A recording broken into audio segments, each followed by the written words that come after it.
So, hello aspirants, welcome to UPSC Geek by NRG. Today we will be starting with a very special series which is known as Read It Aloud series, okay, where I shall be introducing to you all some of the most fascinating magnum opuses of esteemed personalities throughout the world, okay. Like the one we can see on the screen, it is of Sigmund Freud, okay. So we will be reading the works together so that you all feel familiarized with the authors and feel connected to their works, okay. So we will be reading all this series together in a book, okay, so that you also see the book, the pages and etc, and you feel very connected to the words and the thoughts which are streamed in the book, okay. So I assure you that this series shall help you all widen your perspective and develop a holistic understanding which a civil servant must possess, okay. So I request you all to take out at least 30 minutes a day to enhance your personality with UPSC Geek, okay. And also in the 30 minutes, ensure to show your love by clicking on subscribe icon and also like the video, guys, okay. So without any further ado, without taking an extra minute, I would like to start with the series, okay. So this front page we can see is of Sigmund Freud's magnum opus, that is a general introduction to psychoanalysis, okay. So we will be starting with Sigmund Freud today. As we all know, the psychology, how important it is to understand the psychology of individuals, right? We are going to be a civil servant, and in day-to-day life we will be dealing with number of peoples with their problems, with their issues related to civil matters, right? And hence it becomes imperative for us all to understand their psychology behind the problems they are getting to the IAS or any other services, right? So we are basically going to be a problem solver, and in order to be an effective problem solver, we must possess an effective dexterity to understand the psychology of any person, right? Where this problem is coming from. That's why I am choosing this book to start with. It will give you a great idea about how to understand some of the basic realities of psychology, okay. Psychology is like most talked about subject right now. People are just randomly grasping some of the concept from somewhere, and they are talking it without validating the true authenticity of the concept, right? So here I am, basically my degree is in psychology. I have a good hold upon psychology. So I would like to introduce to you all this work of Sigmund Freud, which will give you a great edge to understand psychology from here upon, okay. This will also enhance your perspective upon various papers like GS4 ethics, okay, where psychology plays a great role. So it will also give you an edge over essay paper, okay, where you can just give an psychological perspective over any issue, which is becoming very important for us to ensure that we know those perspectives as well, in order to have this holistic 360-degree analysis of any topic or any subject, okay. So we will be starting with general introduction to psychoanalysis today, and these are the table of contents. As you can see, the psychology of errors, preface, the first lecture, introduction, the second. So basically this is a lecture which is in person, delivered by his greatness the Sigmund Freud in the university in Vienna, okay. And his lectures got recorded because he himself was a psychiatrist, and they tabulated those lectures in a book, okay. And hence we can see the flow of the lectures in the book, okay. So it is almost like Sigmund Freud himself talking about his great work of psychoanalysis to the students, okay.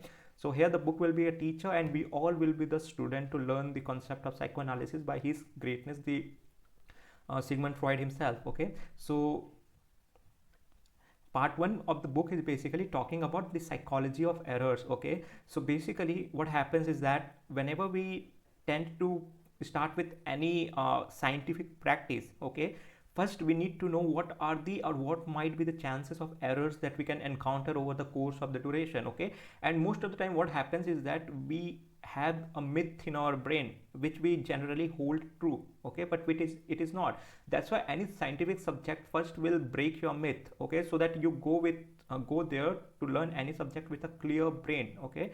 The concept of tabula rasa, okay, which we learn in ethics, or empiricist way, okay, where it says that the brain is nothing like a plain slate where through experiences we gain knowledge. So this will also be going to be a experience, and we must go to embrace that particular experience with a clean slate or clean brain, okay.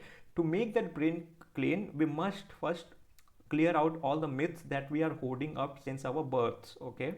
So that's why Sigmund Freud is first talking about the psychology of errors. Okay, so let's start with the preface, people. Few, especially in this country, realize that while Freudian themes have rarely found a place on programs of the American Psychological Association, they have attracted great and growing attention and found frequent elaboration by students of literature, history, biography, sociology, morals, aesthetics, anthropology, education, and religion. Okay, so basically here the here the book is trying to propound the idea that though psychology is that psychoanalysis is offspring of psychology, it is not yet accepted holistically by psychological stream as well, but simultaneously it got accepted by very varied streams like literature, biography, sociology, etc., aesthetics, anthropology, and etc., right? So here basically the scope of psychology is being eluded, okay, elicited. They have given the world a new conception of both infancy and adolescence and shed much new light upon characterology, okay, given us a new and clearer view of sleep, dreams, reveries, and revealed in it to unknown mental mechanism common to normal and pathological states and processes, showing that the law of causation extends to the most incoherent acts and even verbigerations in insanity gone far clear up terra incognita of hysteria, taught us to recognize morbid symptoms, often neurotic, psychotic in their germs, revealed the operation of the primitive, and so overlaid and repressed that we had almost lost sight of them. Okay, so basically he is trying to show that how psychoanalysis has given us a different varied perspective about infancy, adolescence, characterology. Okay, basically here the book is trying to explicit that how the conscious development, how the cognitive development, how the development of characters during this stage can play a major role in the future period of time.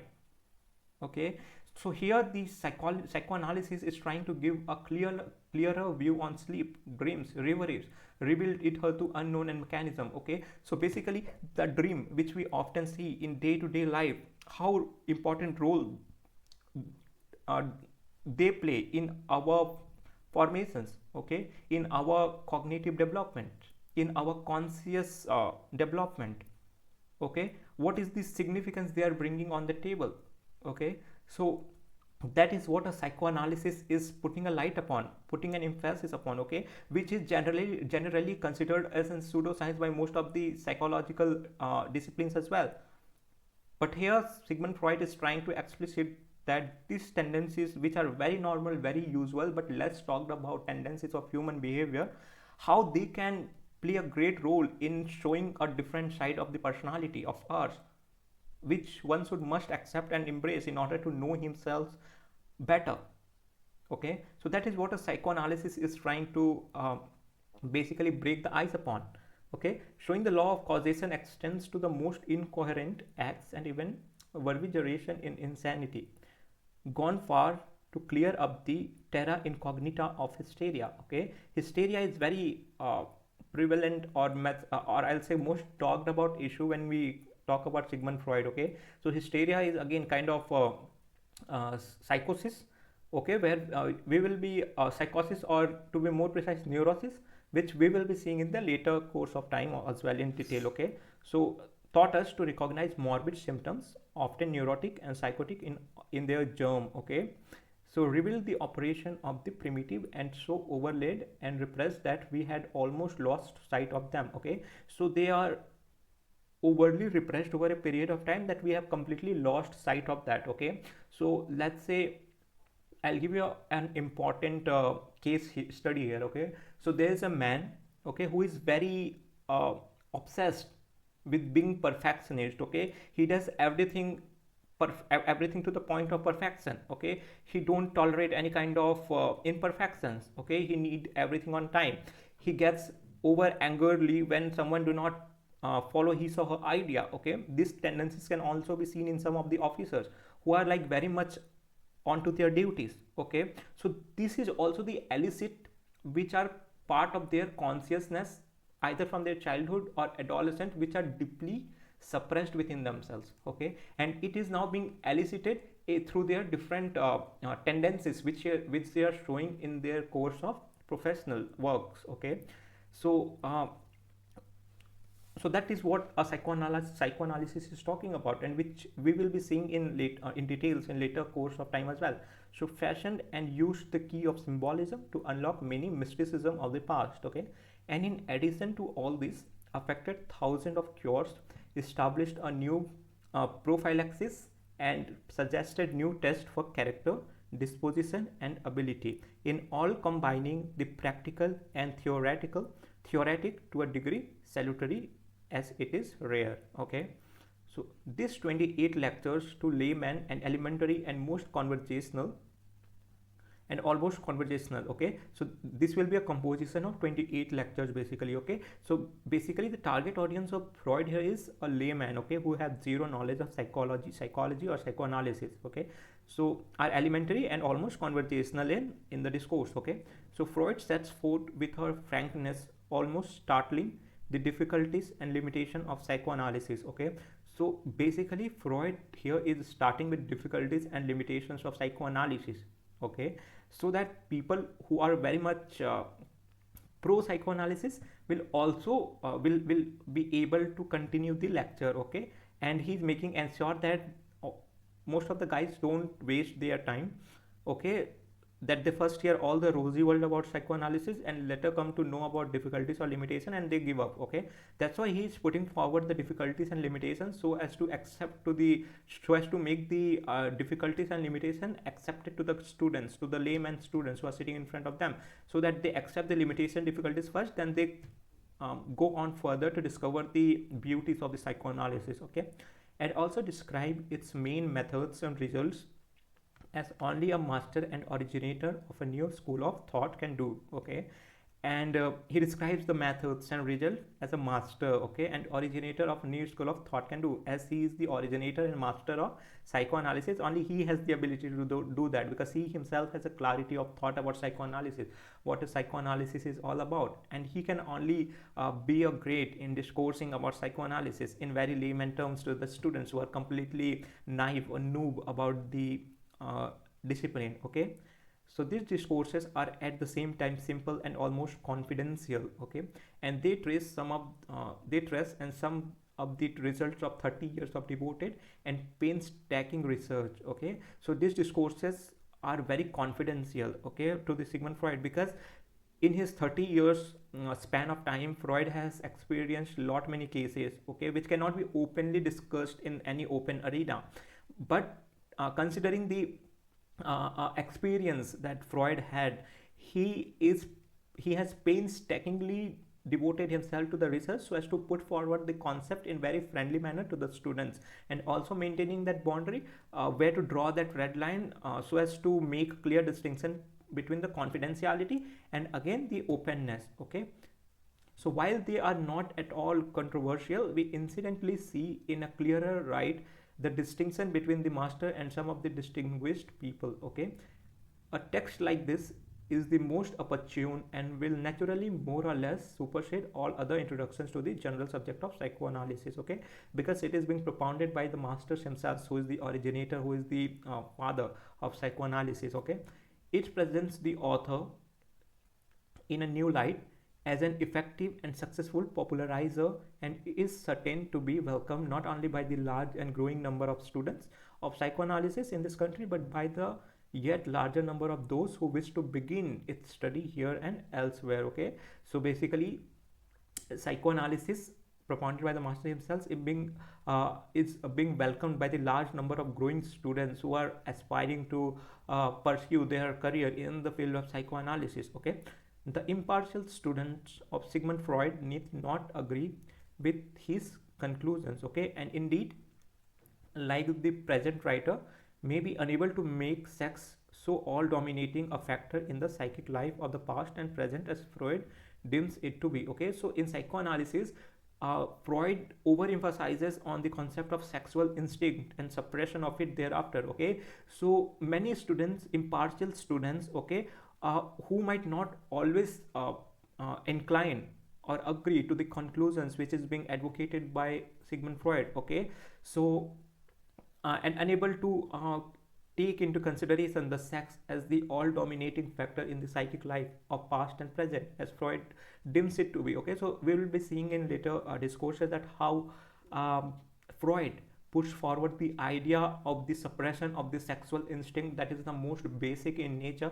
how the how does that suppression of sexual instinct plays a role in our personality or different abnormal tendencies? Okay, so he is over emphasizing on sexual instinct, which most of the other discipline of psychology might not take into consideration. Okay, they say there are other factors as well which play an equal role in the development or the fostering of the personality. It is not all about sexual instinct or sexual domination. Okay, so here the student who also have those thoughts in the mind may not completely agree to the all dominating factorial instinct of sexual suppression of the Sigmund Freud. Okay, that is what Freud here is trying to put forward as a caveat. Okay, to recognize the fact that he is the most original and creative mind in psychology of our generation. Okay, despite the frightful handicap of the odium sexicum, far more formidable today than theodium theologicum. Okay, so odium sexicum, it is basically a Latin terminology which is talking about the domination of sexual over theodium theologicum, involving, as it has done for him, lack of academic recognition and even more or less social ostracism. Okay, due to this advocacy of Sigmund Freud about sexual instinct and suppression of it, he also suffered from the social ostracism, which is basically a complete ostracizing of Freud from the psychological society. Okay, people did not accept Freud in very friendly manner. They have completely neglected. Neglect will not be a correct word. They have completely ostracized. It means severed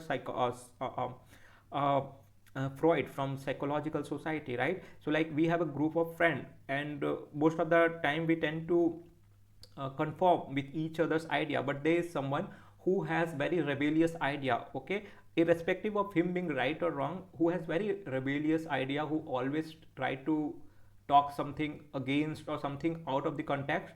Okay, bring something new perspective. We generally tend to get rid of it. Okay, rid of him as soon as possible. We generally do not accept someone who do not easily conform to our ideas, because we all have conforming bias. Okay, if a close friend of mine says that so and so is true, I may also hold the perspective that so and so is true. Okay, because I have that conforming bias that is due to social desirability. Okay, I do not want to go against his perspective so as to neglect my fear of losing him out. Okay, that's why we generally develop a conforming bias. Okay, because of this only Freud faced this social ostracism from the psychological society. Okay, his views have attracted and inspired a brilliant group of minds, not only in psychiatry but in many other fields as well. Okay, who have altogether given the world of culture more new and pregnant uh, apparatus than those which have come from any other source within the wide domain of humanism. Okay, a former student and disciple of Wundt, so William Wundt, he was basically a first to establish a psychological laboratory. Okay, so Freud was a student of William Wundt. Okay, who recognizes to the full his inestimable services to our science. Okay, so and cannot avoid making certain comparisons. Wundt has had for decades the prestige of the most advantageous academic chair. Okay, his great name in himself. Okay, William Wundt School of Psychology. We have a complete independent academic chair by his name. Okay, he founded the first laboratory for experimental psychology. Okay, remember this. William Wundt was the person who founded the first experimental laboratory for psychology. Okay, which attracted many of the most gifted and matured students from all lands. Okay, after him establishing the first experimental laboratory for psychology, many people from around the globe like Ivan Pavlov, Sigmund Freud, etc. and etc., William James, they all got inspired to pursue further the course of psychology and develop their interest in the field of psychology. Okay, so by his development of the doctrine of perception. Okay, there is a famous doctrine of perception which we will be seeing later. So it is the development of William Wundt. Basically, he took psychology forever beyond an old associationism which had ceased to be fruitful, okay, which is now not very fruitful, but during those time it was very phenomenal, to uh, which took beyond the associationism which had ceased to be fruitful for now, okay. He also established the independence of psychology from physiology, okay. So before, if we put light on the ancient psychology, it was basically a sub discipline under physiology, okay. But after William Wundt, it became an independent discipline of psychology in itself, okay. It got severed from physiology because psychology is an independent autonomous science within the arena of science itself, okay. So by his encyclopedic and always throned lecture, so to say nothing of his more or less esoteric seminary, he materially advanced every branch of mental science and extended its influence over the whole wide domain of folklore, more language, primitive religion, okay. Once William Wundt started lecturing about psychology, okay, in not very esoteric manner, esoteric in the sense when we talk to any professional, their language of advocating their theories and etc becomes very limited to the people of the same discipline, okay. If I am a psychologist, my language will be such that only a psychologist could can comprehend my ideas, okay. But in the case of William Wundt, it was not so esoteric, it was in very general layman term, so as to take the concepts, to take the theories of psychology to the mass general people, okay, so as to make them also come closer to the discipline of psychology. So that was all about the psychology during those times. If we will see the evolution, we will be able to understand the process of evolution of psychology in much more explicit manner, okay. So that is the credit that goes to William Wundt, okay, the greatest of all time, that he made sure to take psychology not only to a limited number of great minds all over the world, but to the general masses all over the world, okay. So his best text will long constitute a treasures which every psychologist must know, okay. So the text of William Wundt is the Bible of psychology, basically, so as to put forward, okay. Again, like Freud, he inspired students who went beyond him, okay. The Urgeburgers and introspectionists, okay. So these are basically a school of psychology uh, who have different perspective. Like Urgeburgers, he is also a psychologist, introspectionist, who basically try to follow a practice of introspection in order to come through the any issue or the psychosis or neurosis that is going within an individual or prevailing in the personality, okay. So they have each school have different approach. Like psychoanalysis is a school in itself, we have a behavioralism approach, so there are different school in psychology, okay. I'll talk about it in later course of time. This is just a preface, so let's just know there are different schools like behavioralism, psychoanalysis, introspectionist, and etc and etc. And as the course turns forward, I'll also give some of the ideas about all this, so to make you guys aware about the terminologies, okay, whose method and results he could not follow, okay. So basically one was again against the schools of Urgeburgers and introspectionists, okay. His limitations have grown more and more manifest, okay. He has little use for the unconscious or the abnormal, and for the most part he has lived and wrought in a pre-revolutionary age and always and everywhere underestimated the genetic standpoint, okay. So he did not give a lot of factorial importance to genetic standpoint, okay. So most of the time what the psychologist of pre times, they used to think the genetic is factor in evolution or in evolvement of any neurosis or psychology or any psychological issue, okay. But here the Freud and his teacher, that is Wundt, they both are not giving that much importance to the genetic standpoint, okay. They are trying to come up with their own set of factorial concepts or theories, okay, which play a significant role in the development of any neurosis or psychosis in any individual, okay. So he never transcends the conventional limits in dealing, as he so rarely does, with sex, okay. Nor does he contribute much likely to be of permanent value in any part of the wide domain of activity. We cannot forbear to express the hope that Freud will not repeat Wundt's error in making too abrupt break with his more advanced people like Adler or the Zurich group, okay.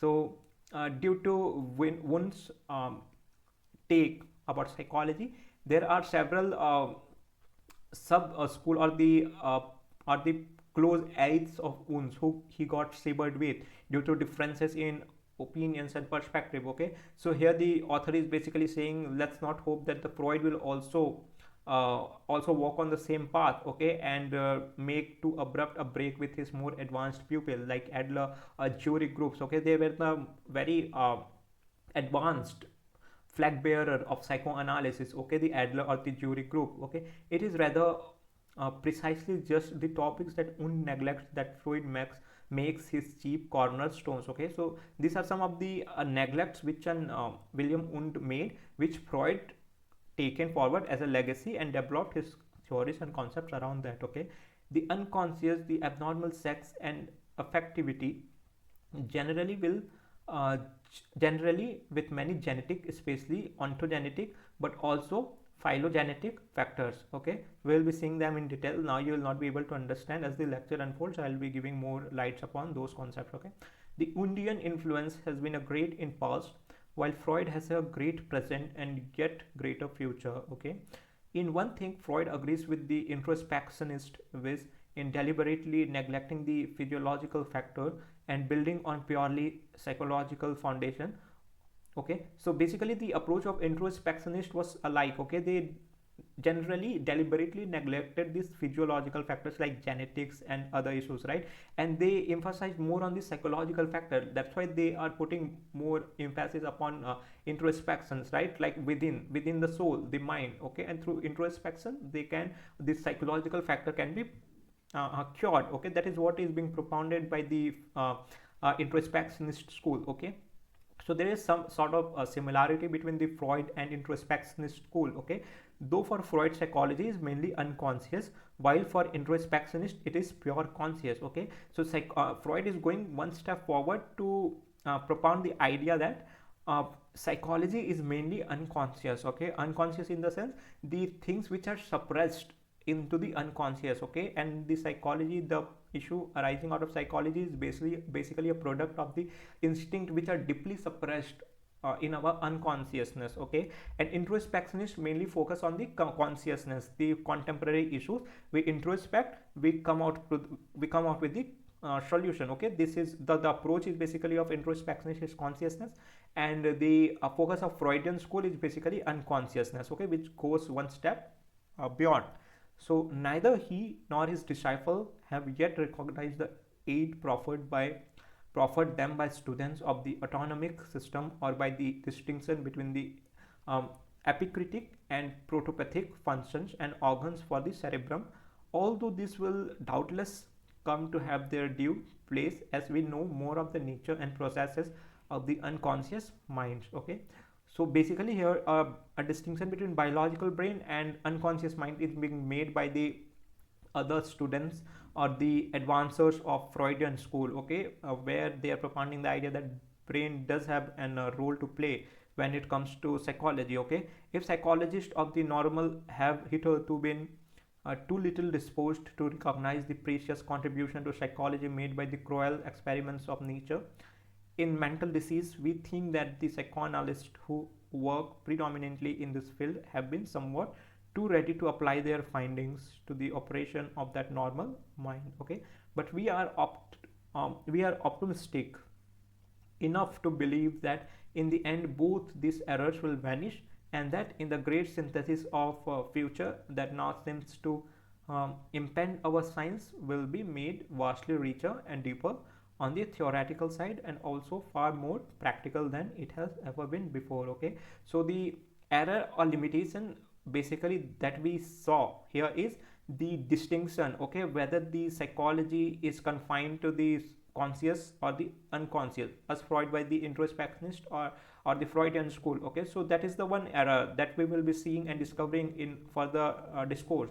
Okay, and it will be very clear that psychology confined to the consciousness, or it also goes a step beyond to the unconsciousness. Okay, and what are the different role does it play? Okay, so